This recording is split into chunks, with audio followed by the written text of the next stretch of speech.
So there's a lot we can talk about with bears, and I am going to go over a lot of like ecology stuff real fast. But when I get an opportunity to speak with Vermonters, I really like to give this Living with Black Bears presentation because there is relevant information in here for every Vermonter, no matter where you live in the state. There we go. All right.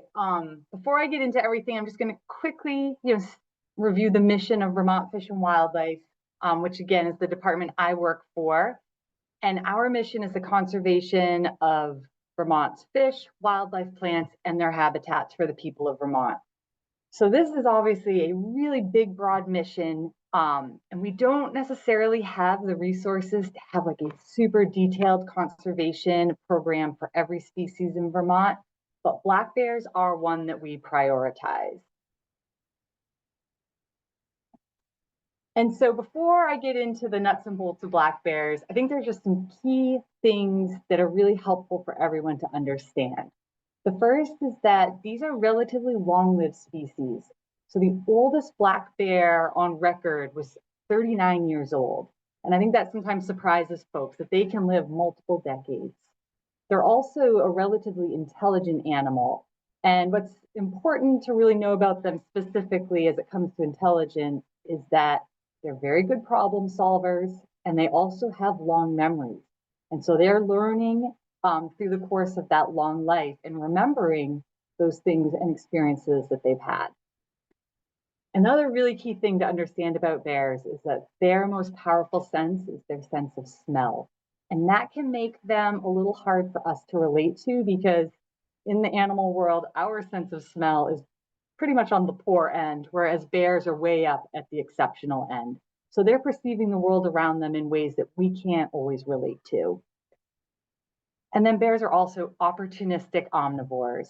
And so that means they eat a very diverse diet, and it's a very flexible diet. They're always willing to try new foods.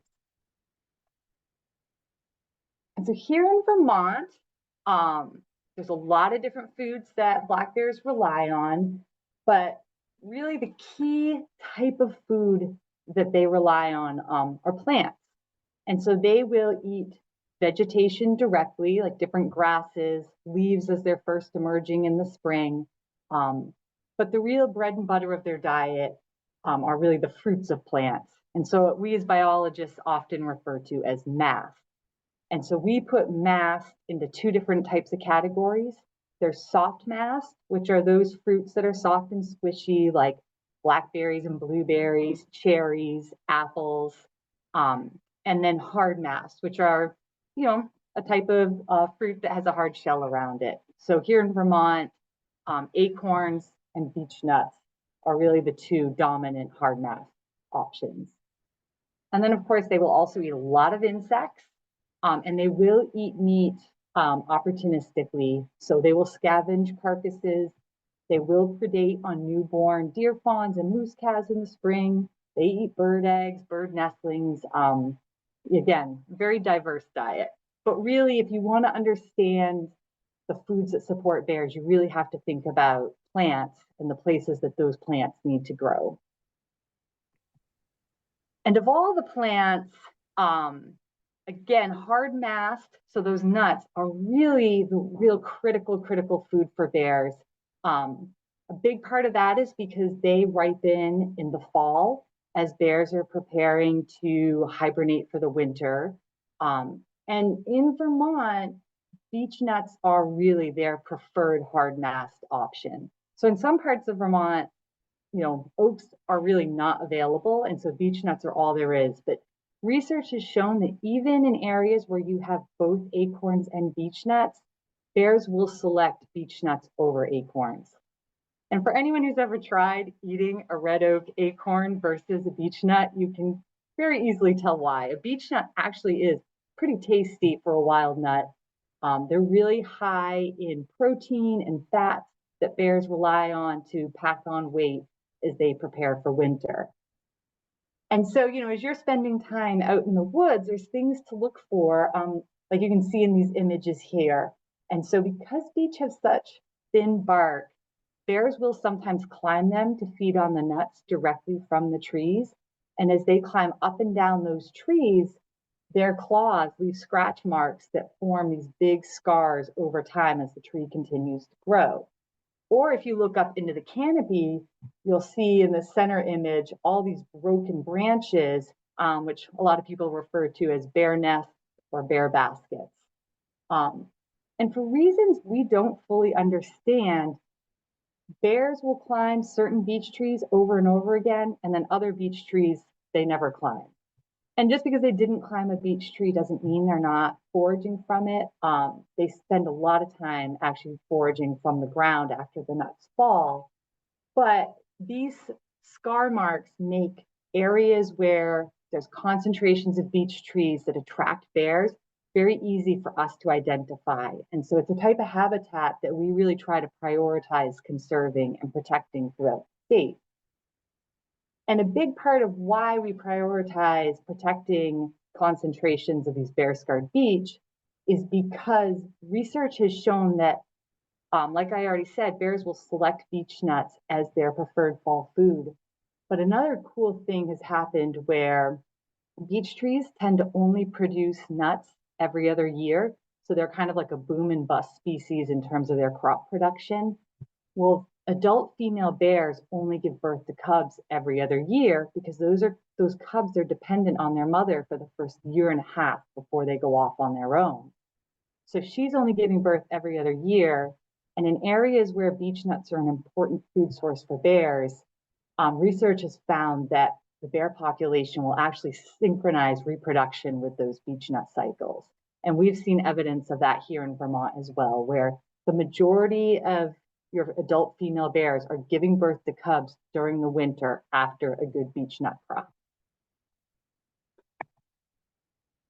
And so here I'm showing a map just to give you a real world example of kind of an extreme version of how bears are selecting for these beech stands.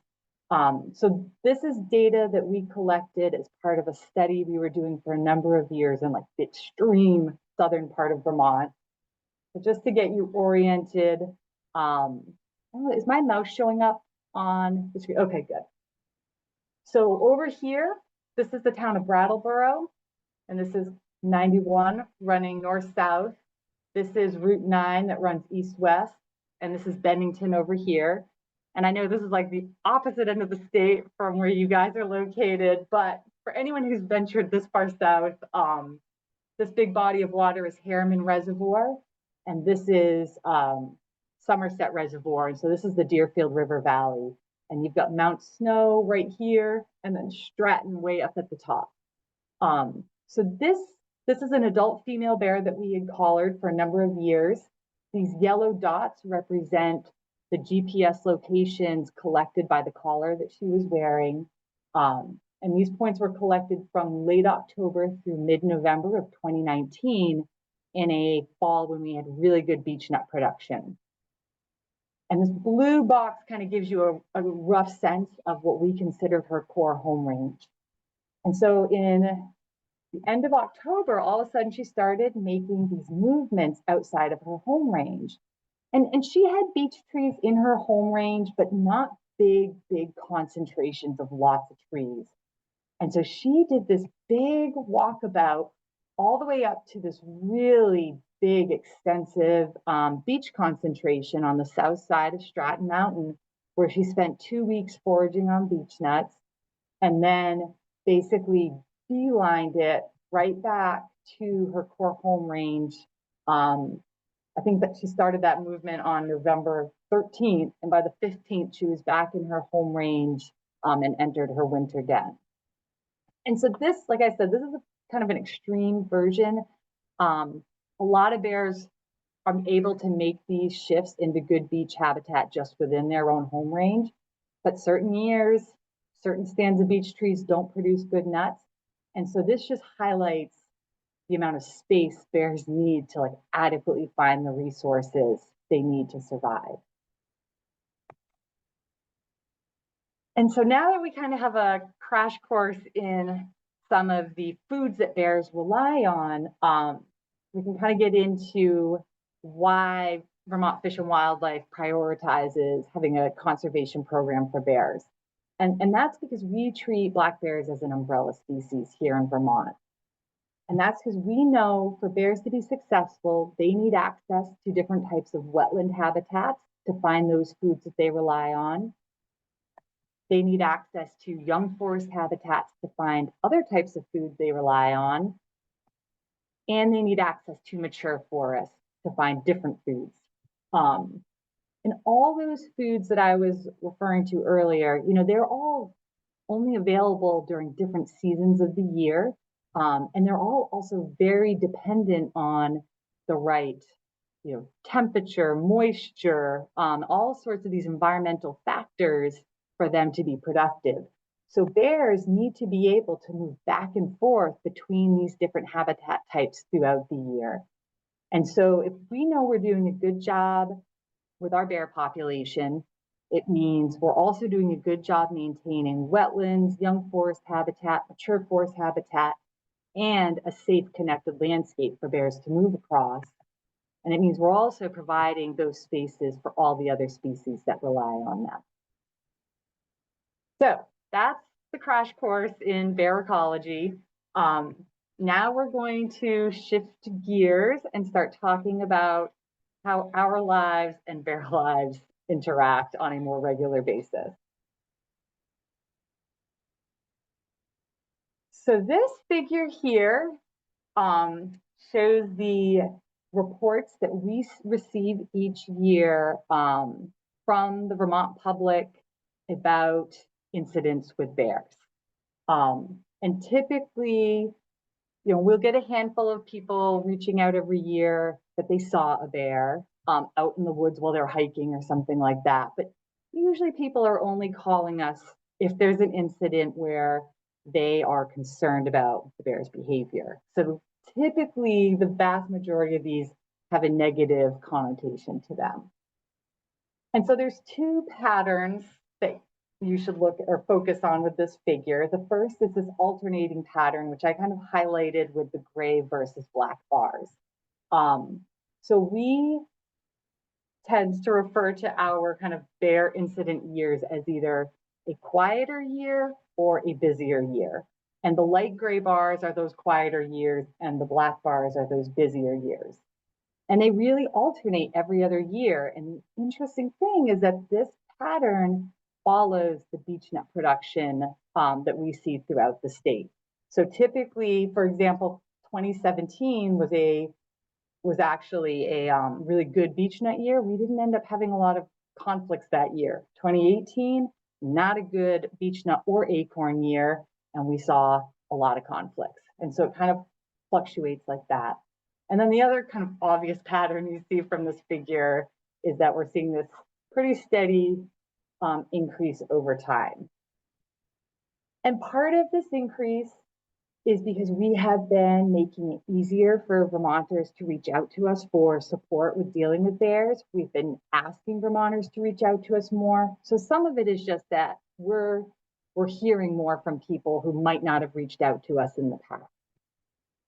But we also know, based on the conversations we've had with folks and just from our own experience, working in the state with bears for a long time, that this is not just that more people are reaching out. Something really is changing in how bears and people are interacting in Vermont. And so right now we're really trying to figure out, well, what is causing this change? And I think to a lot of people, the first thing you think of is like, well, we must have too many bears in the state. And so it is true that the number of bears living in Vermont, of course, has an influence on how often we're going to interact with them. More bears on the landscape mean more opportunity to bump into them or for them to bump into our spaces. But that's not the whole picture. And just to kind of get you oriented to what we've seen in Vermont, I should probably explain this graph first. So the bars here represent our population estimates that we do every year. And so these are estimates, right? We don't have the precision to be able to do a census on our bear population and get a really exact number. So every year we do this estimate and we get a range. And so these bars represent that range of where the population likely falls. And you can see in some years it's really wide because there's a lot of uncertainty around our estimate, and other years our data is, more accurate and we get these kind of tighter bars. And so what we've seen since the 70s is, there's a lot of fluctuation from year to year, but the general trend from the 70s, 80s, and into the early 90s was an increasing population. And then we hit the early 90s, and you might have to look a little cross-eyed to agree with me on this, but we have entered this, what we consider a general period of stability, where for the most part, this range has been fluctuating anywhere from around 4,000 bears to around 7,500 bears. And of course, we've got years where part of the range dips below and other years where part of the range dips above. But overall, we've been able to maintain a relatively stable population. And so you can see over the past 5 years, we have been seeing this steady increase in the population. And so as of our estimate in 2022, the population is at kind of a high point for what we've experienced in recent history. However, if you take the population and look at those conflict reports, you can see it's certainly not a one-to-one relationship. Especially if you look at like 2018, which was, at least at that time, considered kind of a busy conflict year, our population was actually at like a low point for that period of stability. So this probably robust bear population has an influence on conflicts, but it's clearly not the whole picture of what's going on. So what are some other things? Oh, yeah, go ahead. Just my curiosity is killing me. The spike in 2020 and the spike in 2022, it's got to be COVID related too, where there's more people around to see things that they wouldn't normally see, right? Totally. Yeah. It is. We're pretty sure that 2020 definitely had a lot of reporting rate, and it's still too hard to say. 2022, like we may just, because now more people are like working at home, they're at home during the day. Like maybe some of this is just like a sustained, we're just always going to see these higher numbers because, yeah, of the way people are behaviors at this point. And so, yeah, that's a great point. Thank you. The other part of this, which again, even kind of fits into that comment, is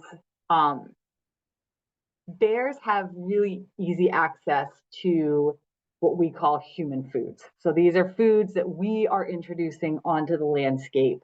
And that is somewhat related to more people being at home more often. We are seeing an increase in, the Vermont human population, and distribution of people in the state is changing.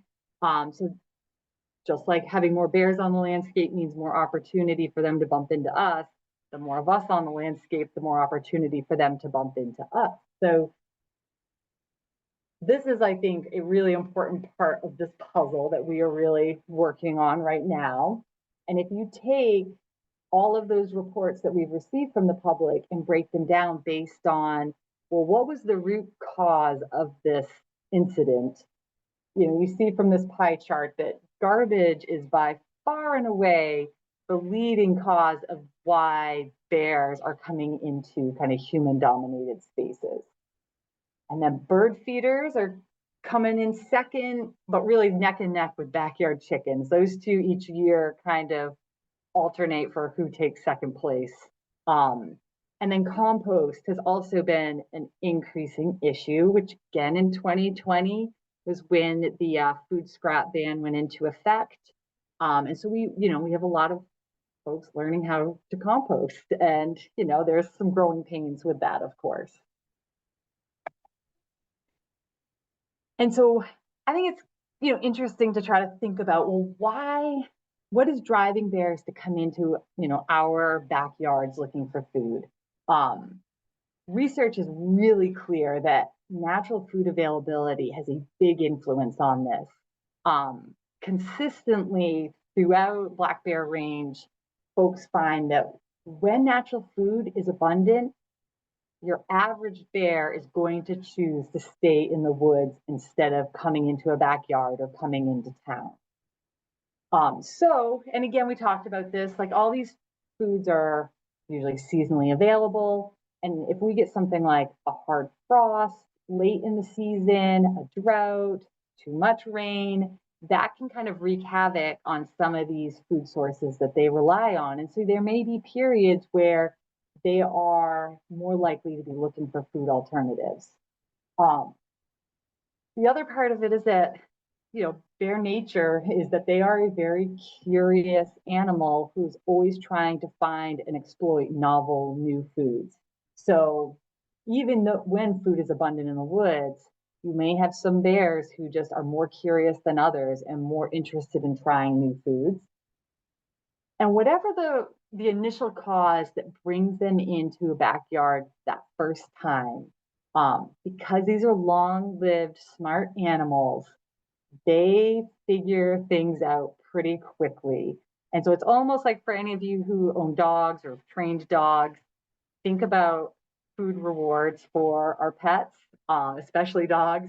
Bears are that same way, where if they start getting positive reinforcement, these positive food rewards, nothing bad happens to them. It only instills to continue that behavior.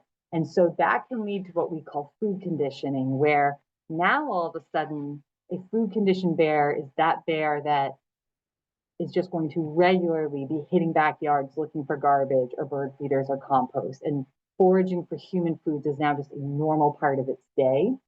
And then the more time they spend in close proximity to humans and human development, that leads to another behavioral change that we call habituation. Where now, instead of trying to avoid us, you see that bear that walks right up the driveway and grabs the bird feeder while someone's having, dinner on their back deck. Um, and so those are the situations we're really trying to avoid. And the reason is, again, this is a graphic slide, but I feel like it's important to point this out because this can have it's rare, but it can have some really extreme consequences, most often for the bear, but in really rare cases, even for people. This center picture, these people had a bird feeder out that they would take in every night, a seemingly benign situation. And for whatever reason, they took that bird feeder in one night and that bear just decided it wanted to get into their house and ripped their window right off the frame and the siding off their house. And that, again, that is an extreme case. And very often the folks that end up receiving this level of damage, issues have been happening at their home for a long time before it escalates to this point. But sometimes too, these bears are learning these behaviors throughout their entire home range, which could be anywhere from 5 square miles to 15 to 20 square miles if they're a male. So every learning opportunity they get within their home range, they may then be expressing that behavior at someone else's house. So what is the strategy to try to change the trend with this? We can continue to manage the number of bears we have in Vermont, which is one of the responsibilities of Fish and Wildlife. And hunting is really the best tool we have to influence the number of bears. It's not perfect. Like, we can't just pull a lever and let the population come down by 1,000 or go up by 1,000. But this strategy has seemed to work over the past few decades in terms of letting our population grow and then maintaining stability. We can try to manage bear behavior, but that is kind of like spitting in the wind. We don't have enough people out there to be able to give every bear a negative experience every time it comes into a community. And the reality is right now, the amount of positive food rewards on our landscape are just so much that you just cannot blame them for making these bad choices. So we're taking the perspective right now that it might be easier if we try to change our behavior. And that is also challenging. None of us like to have to take on harder tasks. But we are really working to try to help spread the word with all folks on some easy steps we can all take to try to reduce the chance that these conflicts are going to even start. And so the first one we'll talk about are bird feeders. And even though this isn't our number one cause of conflicts, I do think it's probably a bigger problem than we sometimes realize, because I think for a lot of people, seeing a bear at your bird feeder is pretty cool, and it's a very seemingly benign interaction. So I don't think we hear a lot from folks about these situations. And we kind of joke that bird feeders are like the gateway drug for bears. And this is because if you think about the food that's going into a bird feeder, it's seeds from plants. It's a type of mass. It's exactly what these animals have evolved to eat. But now instead of having to forage on the forest floor or climb a tree, here's a tube holding thousands of calories that they can just break open and eat in like 5 minutes. And the other nice thing about bird feeders is that they're always there. They're not only there for 2 weeks in, May, they're there for, at some homes, they're there all summer long. So it's a consistent, reliable, high calorie food source.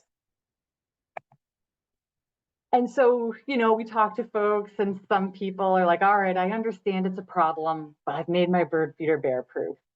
And again, keeping in mind, these are very creative and persistent animals when it comes to getting food. And even if you are successful in making your bird feeder bear proof, it's probably the smell of the bird seed that's bringing them in the first place. So even just by having that bird seed out, you are putting this aroma into the landscape that's going to attract a bear into your backyard or into your neighborhood, which is only going to give them opportunity to find other human food sources. And then the other thing people like to say is that, well, they bring their bird feeder in at night. And I'll just point out that every picture I've shown so far was taken during the day. Bears are not nocturnal. They can be active whenever they want. So taking your feeder in at night might help, but it really isn't a solution. So we're really trying to get folks to consider not feeding birds during the times of year when bears are active, which unfortunately with climate change is getting shorter and shorter every year. And we're really actually pointing people towards a cool program that Audubon has. It's called their Native Plants for Birds program. And this you can access through their website. You put in your zip code and it'll generate a really extensive list of native plants that are adapted for your area. And it'll also tell you like what birds will, or what plants will attract what birds. And the biologists I've spoken with about this have said that the plants are actually a better food source for the birds, because they might produce berries and seeds for the birds, but they'll also hold insects for the birds to eat. They provide cover for the birds and safety from predation. They also provide nesting habitat. It does take a little more of investment up front, but if you've got the space and time and interest in your backyard, this is a really great resource to look into. All right, garbage. This is trickier. This is not an option for everyone. It's not a choice. We all generate garbage. And so it is one that we're all struggling with. The key concepts to keep in mind are secure storage and odor control, but the emphasis really is on that secure storage. So we're really recommending to folks to consider investing in a bear-resistant garbage container, talking to their waste hauler, and expressing interest in having bear-resistant garbage cans provided. There are DIY solutions out there for how you can kind of retrofit your existing garbage can to make it bear resistant. At the very least, we're also recommending you store your garbage can indoors. So either in a sturdy shed, in a basement, in a garage, some sort of structure with a closed door that will keep a bear out. And then, minimize the odors as best you can. So dispose of your garbage as frequently as you can. If you have garbage pickup, wait till the morning of pickup, not the night before, to put it out. Any food scraps that are still going in your garbage, if you have like a big lobster bake or something like that, consider putting those leftovers in the freezer until you can dispose of them. And then using deterrents can be really helpful too, like ammonia. So I recommend to folks, finding a way to secure maybe like a sponge to the inside lid of your garbage can and just spray that with ammonia, keep it moist. They really do not like that smell. Or keep a rag soaked in ammonia, like on the windowsill of your shed or door jamb where you store your garbage. And I'll just say that research is starting to show that when a community can really come together and secure their garbage, if you can get about 60% of residents to use bear-resistant garbage storage, those communities are experiencing significant reductions in conflicts with bears. So it can be really effective.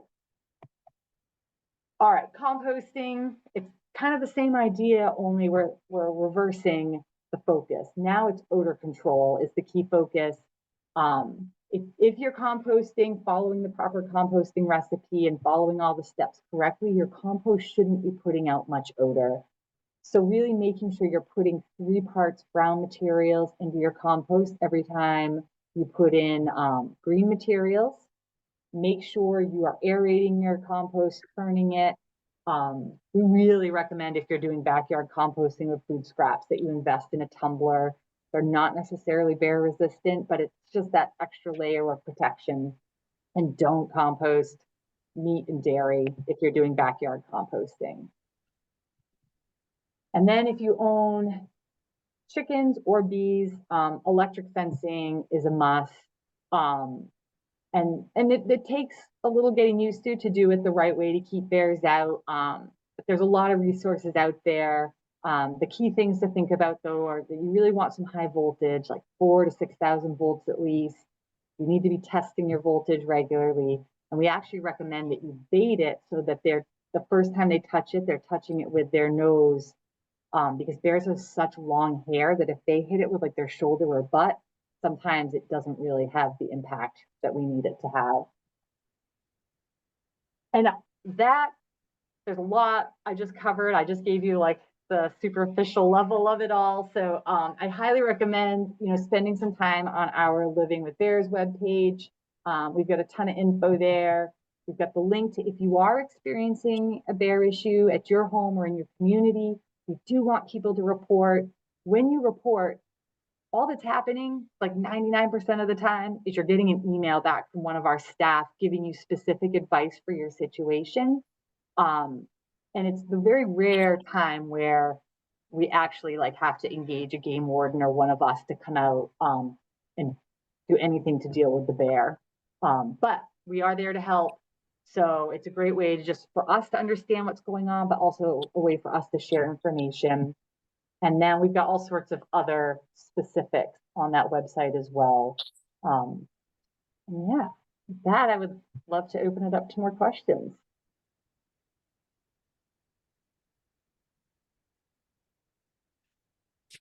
Awesome. I just, if anyone wants to ask any questions, you can type them in the chat if you want, or unmute yourself.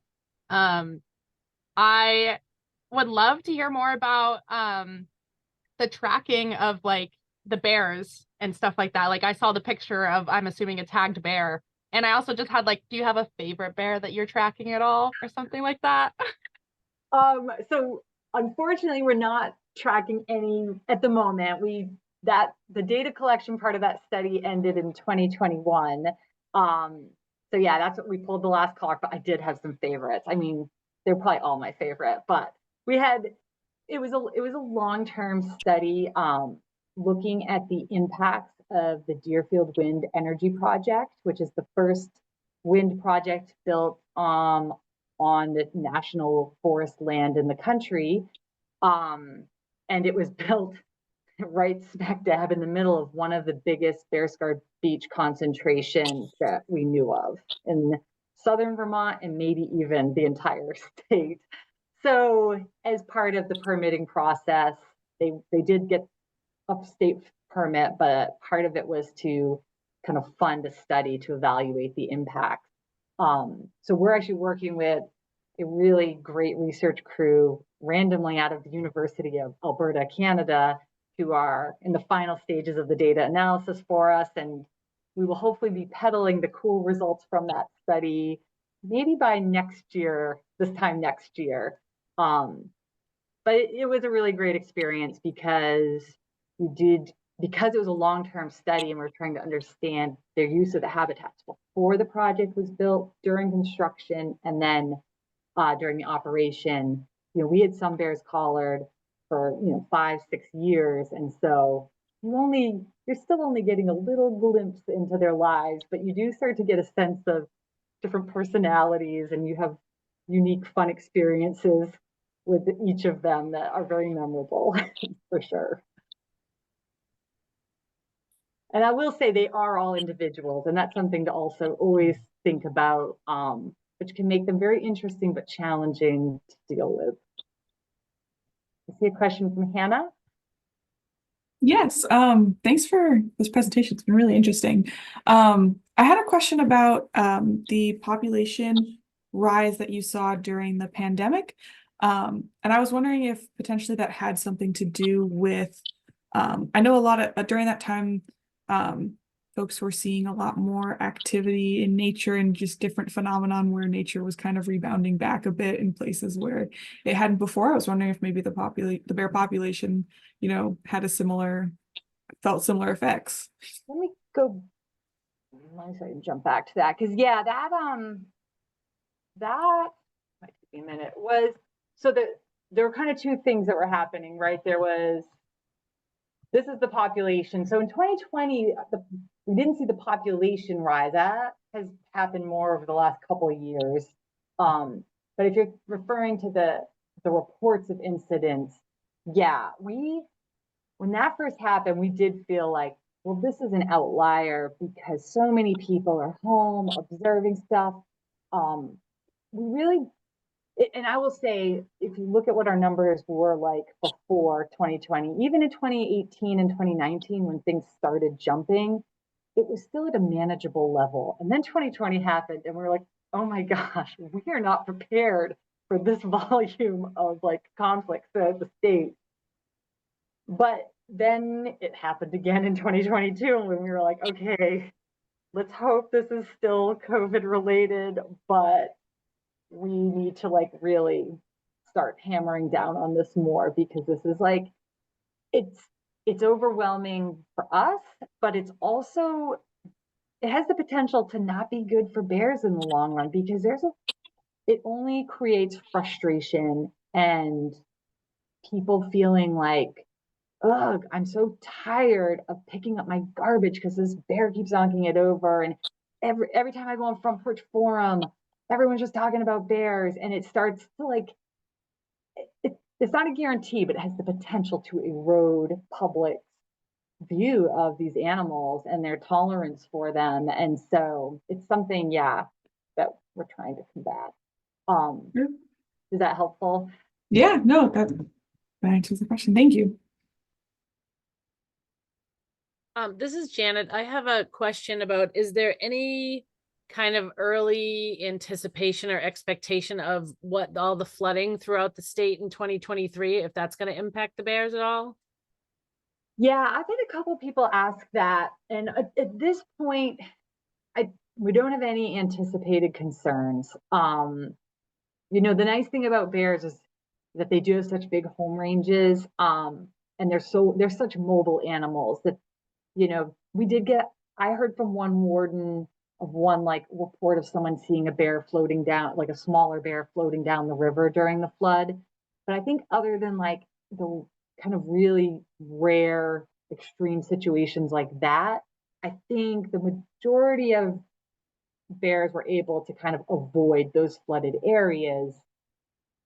Of course, damage to habitats in some of those areas, that will take some time for us to see. But again, like I showed with that slide where that female like traveled so far to find food alternatives, they're so good at being flexible and kind of rolling with whatever's happening in their area. So I don't anticipate that we're going to see anything negative from it, but you never know. Nature likes to throw curveballs at you. So Thank you. you're welcome. So this is Jake Kuchar. I've been in a maple sugaring business all my life. I'm 73, and I've probably experienced all extremes of emotions with wild animals and their love for maple tubing, or their curiosity for maple tubing. So, so I think I've kind of come back more in the middle of that now, with the acknowledgement that we are reaching out into their in their habitat, and we have to learn to live with them, although it's very frustrating at times. So my issues have not been that much with bears. It's been more with moose and coyotes and squirrels and raccoons and all that. But I acknowledge that they have a right to live there. And so I think it's like, if you can't stand the heat, get out of the kitchen a little bit. And so I don't know if that means anything for this conversation, but I just wanted to say that. I certainly appreciate that perspective, and it's one that I personally also feel. I do think the majority of folks that I interact with, even the ones who are really frustrated and are experiencing like extreme damage, the one community that probably gets hit the hardest by bears are dairy farmers, because bears have really developed a taste for corn, and that is one cornfields. It is hard to keep bears out of cornfields, and so they are experiencing serious economic losses that are a challenge. And so you do have to be sympathetic, but even a lot of them are still like, I like bears, I want bears to be here, I just wish we could find a way to have it. Some of them want less bears, or some of them just don't want them in their fields. And I cringed when you first brought up sugaring, because every once in a while we do get a call from someone where a bear has figured out their sap lines and just goes around biting sap lines and drinking it in March. And it's kind of like the corn, where it's impossible to stop them from doing that. Yeah, it can be a challenge, and I'm glad that hasn't happened to you yet, and hopefully it won't. So, hi, I'm Susan Staples. I have a question in that on our property, we have a lot of young beech trees. We're starting to see some mast, but mostly we don't. But we have a lot of blackberries and raspberries, and that's what brings the bears to our property, but not directly around our house. I'm curious if there's a way to find out where there are plots of land that have a lot of beech trees where these bears are normally living. So for instance, we're only a couple miles from the Richford Town Forest. And I'm wondering, is that where they spend most of their time? And then they're coming down to us for the berries. And also we have a brook that runs through. Is there some kind of a resource for residents to find out where the mast is that might be hosting the population of bears that might be wandering into your own property? That is a really great question. That there's a lot of nuance to go into. I'll start with, do we have a resource? And no. In the 80s and 90s, and even into the early 2000s, we were making a concerted effort to, and we still do, we try to document concentrations of beech on the landscape, particularly those bear-scarred beech concentrations. But it kind of, the way we were doing it at that time, it just kind of felt like a losing battle, because if it wasn't on conserved land, because of beech bark disease, a lot of landowners are managing their forests away from beach. And even some conserved lands are managing, like the national forest. We try not to do it on state lands, but there's always pressure to kind of try to, give some preferential kind of silvicultural techniques to other species that aren't being plagued by this non-native disease, which I didn't get into all that. Beach bark disease, again, is this non-native disease that is impacting the longevity of our beech trees, but it's been here since like the 60s, I think now, and they're still here. They don't look as pretty, but we're optimistic they will still be around for the foreseeable future in terms of many, many bear generations at least. So anyways, we never came up with a great solution for that. I have a wish list where we could get, someone with a lot of remote sensing experience or expertise and maybe develop techniques through remote sensing and LiDAR to maybe identify areas with like significant beach concentrations. But at the moment, it's spotty in terms of what we know is on the landscape. As to thinking about it in terms of which bears and how bears might be interacting with like your property and for all of, any individual like woodlot owner, it's keep in mind like a female bear's home range is typically somewhere around like 5-ish square miles. And so, she in a day or two, could be in one part and then at the extreme other end of that core home range, 2 days later. So they are kind of like shifting around constantly based on what foods are available. So, during like July when the blackberries are ripe, yeah, that's she probably wants to be in your area. And then again, the males can be more like 10, 15, 20 square miles. So the other thing to know about bears is that they're not exclusively territorial. So there's a lot of home range overlap between different individuals, and they engage more in what we call like resource sharing, where they have a hierarchy who kind of determines like the top of that hierarchy, they get to feed on the good food whenever they want. And then number 2 on that list gets to go in next, and 3 after them, and so forth down the line. So that's another kind of complex thing, is that folks will sometimes be complaining about the bear. And it's like, well, actually, because they all kind of look the same.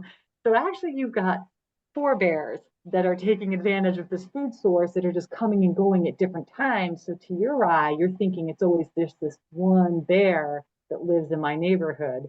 And it's like, no, actually, there's half a dozen that could be potentially there. So, so yeah, again, a bear that might be in the town forest a few miles away, again, there's probably 5 or 6 different bears that are kind of all sharing those potential food sources.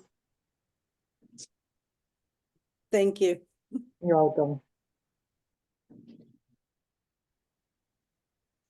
John Little. I'm every year I can tell. I live way up in the hills of Montgomery, and I can tell within a day or two, as soon as the corn's out down in the valley. I've got a half dozen apple trees, and but I've got neighbors who have bird feeders, and one who complains about his lobster carapaces getting scattered after their lobster meals. But it's within a day or two after the corn's gone, and they're up trying to get into my trees or whatever. But I have a large black dog that is not on a leash, and she keeps them pretty well outside the yard area, and it works pretty well. It has for years. Yeah, dogs are like, bears do not like dogs, and they typically will try to avoid them. And we think that's just because, they co-evolved on a landscape with wolves, which, we don't have anymore, but that like ingrained fear is still in them to avoid dogs. It can backfire. We get reports occasionally of dogs that do get killed by bears or kind of bite off more than they can chew and then retreat to their owner for protection with a bear hot on their heels. But most of the time I hear from a lot of folks who express that same idea that, by having their dog around, it really deters a bear from actually spending a lot of time in their backyard. But apple trees can also be another source of frustration for folks because bears will sometimes break branches as they're foraging, and can kind of really set some trees back quite a bit. And the other thing you expressed about once the corn is ripe, they kind of disappear. I mean, that's what we see by August. We stop, usually by the second half of August, especially, we stop hearing complaints because bears have either gone into cornfields or they've gone into the oak stands to eat acorns, and food just becomes more abundant. And so in the fall, late summer and fall, we really don't hear much for conflicts anymore.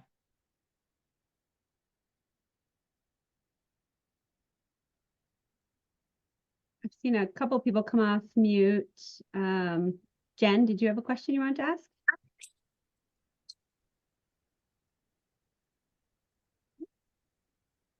Okay, maybe Annette?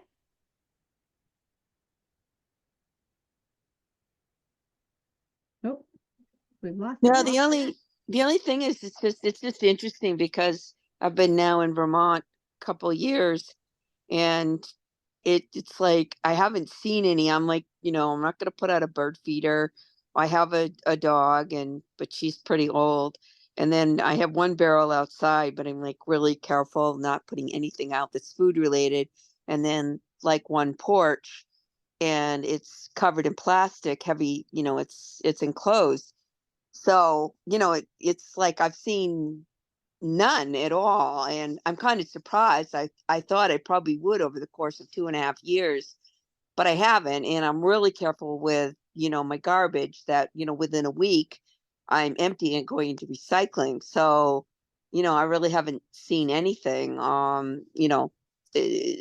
just thought I'd probably see one, but I haven't seen anything at all where I live in Westfield. That's good news. No, they are there. They are there in the woods behaving themselves. So, because it sounds But like I you're wonder. behaving yourself too, Jennifer. Well, I respect that. I think, Annette, you came off mute a couple of times. Did you have a question?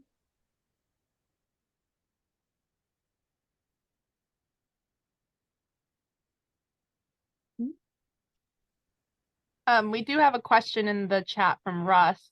He's asking, what can you tell us about the habitat needs or preferences for denning and for bears with very young cubs?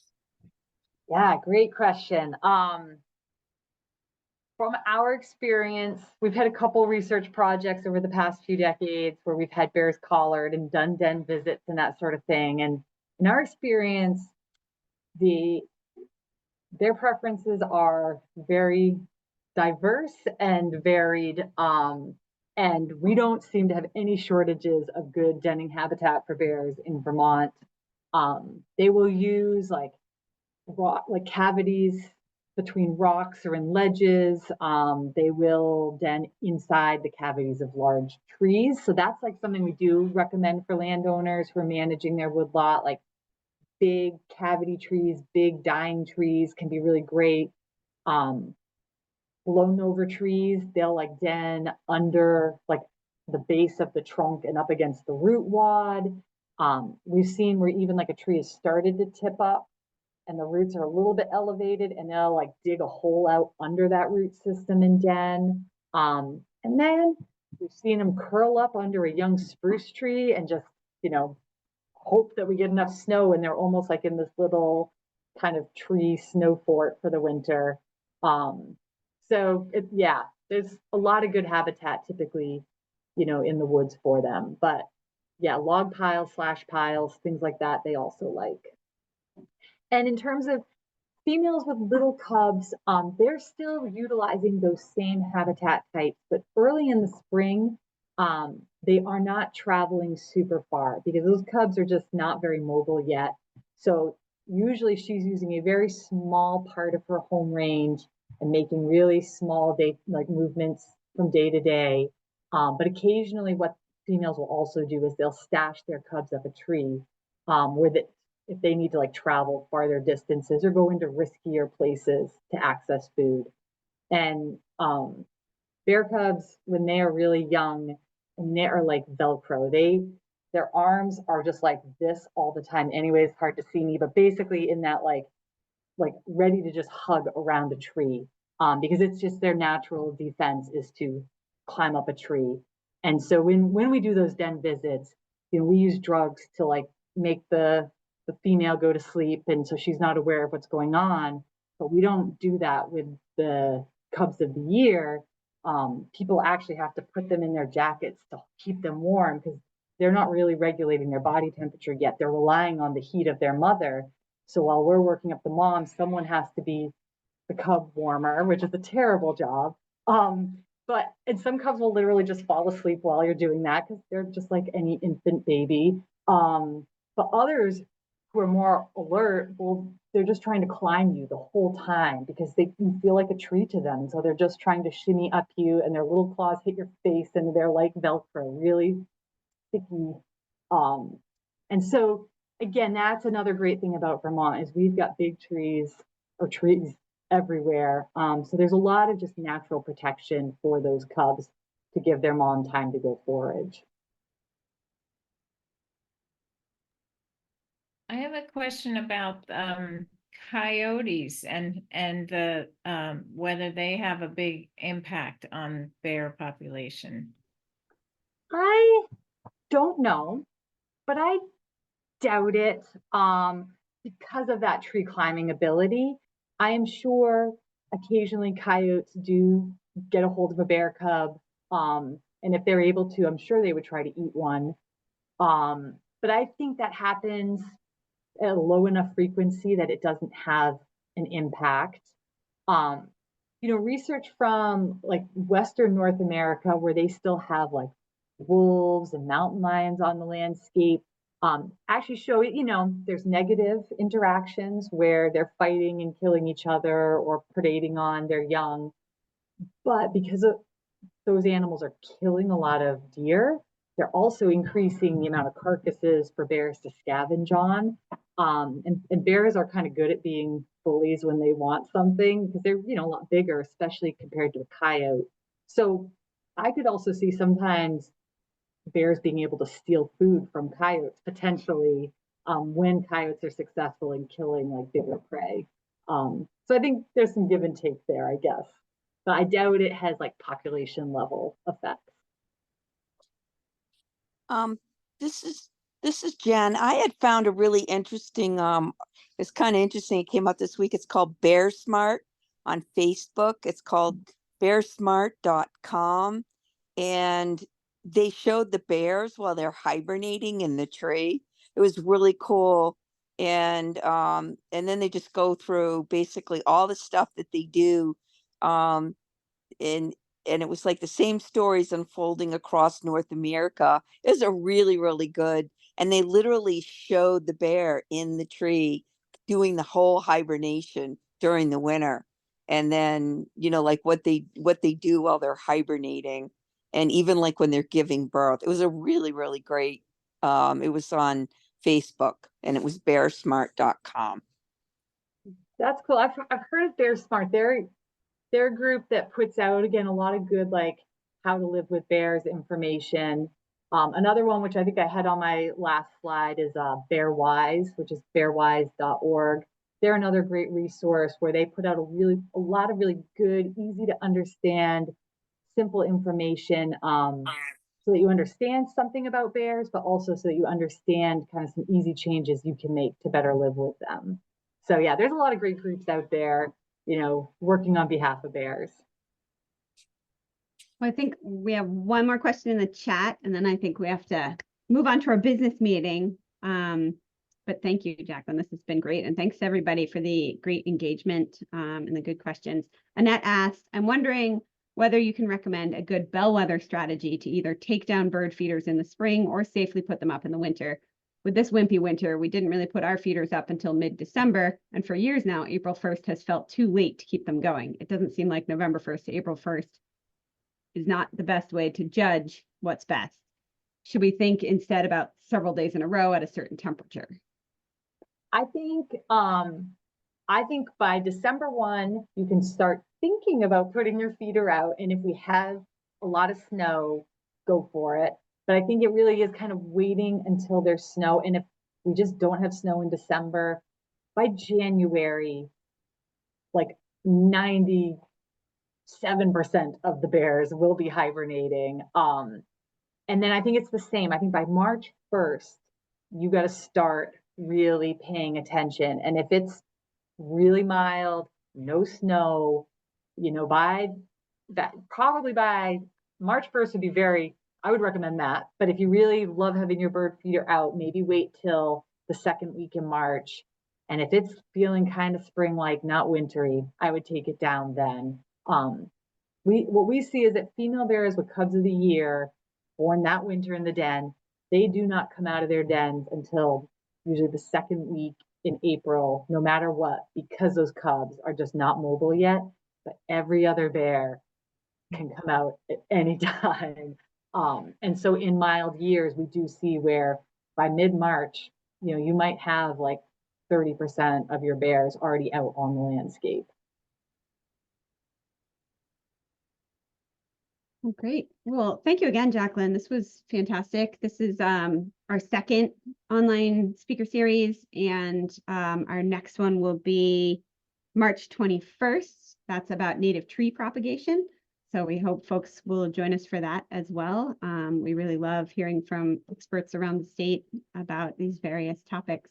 So thank you again, Jaclyn, and thanks everybody else for joining. If folks are interested in hearing about what we do at our business meetings, please feel free to stay on. Otherwise, feel free to step off. Thanks, everybody. Thanks, Jaclyn. Thank you all. Thank you very much. Very interesting.